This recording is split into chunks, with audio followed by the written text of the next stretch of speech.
ഉം. ഓ, രണ്ടുപേരും കാര്യമായിട്ടുള്ള വരയിലാണല്ലോ. അമ്മ ഇന്ന് പോയേ, ഞങ്ങൾ ഡിസ്റ്റർബ് ചെയ്യാതെ. ആ, അത് ശരി. ശരി, ആയിക്കോട്ടെ.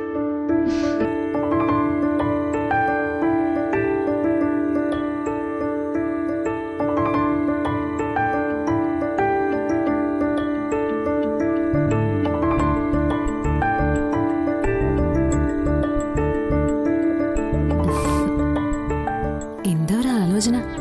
നമ്മളിവിടെ വന്നിട്ടേ ടെന്റ് അടിക്കുമെന്ന് ഈ പ്രകൃതിക്ക് പോലും അറിയാൻ തോന്നുന്നു. നല്ല തണുത്ത കാറ്റ് അല്ലേ?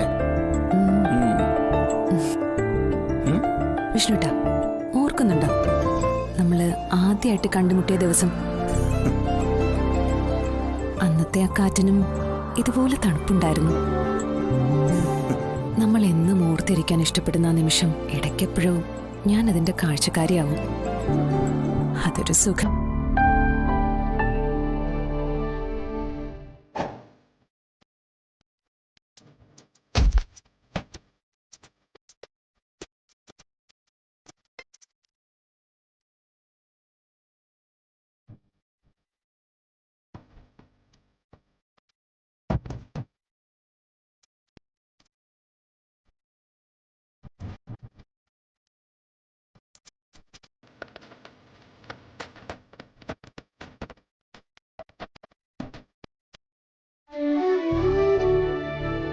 ഇങ്ങനെ ഈ മടിയിൽ തലവെച്ച് ഈ ആകാശം നോക്കി കിടക്കുമ്പോഴേ ഞാനൊരു സത്യം പറയട്ടെ.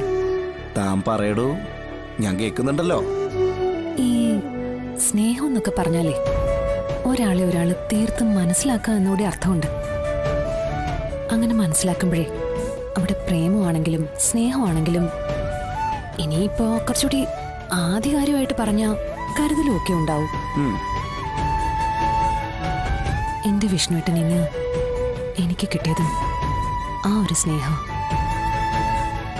അതില് ഞാൻ ഭാഗ്യവതിയാ. സർവേശ്വരനോട് അതിന് നന്ദി പറയുന്നോളൂ. എടോ, സ്നേഹം ഒരിക്കലും ഒരിടത്തും തോറ്റിട്ടില്ല, ഇനിയൊട്ട് തോൽക്കില്ല. സ്നേഹിക്കപ്പെടുന്നവരാണ് തോറ്റു പിന്മാറുന്നത്. യഥാർത്ഥ സ്നേഹം ഒന്നേ ഉള്ളൂ.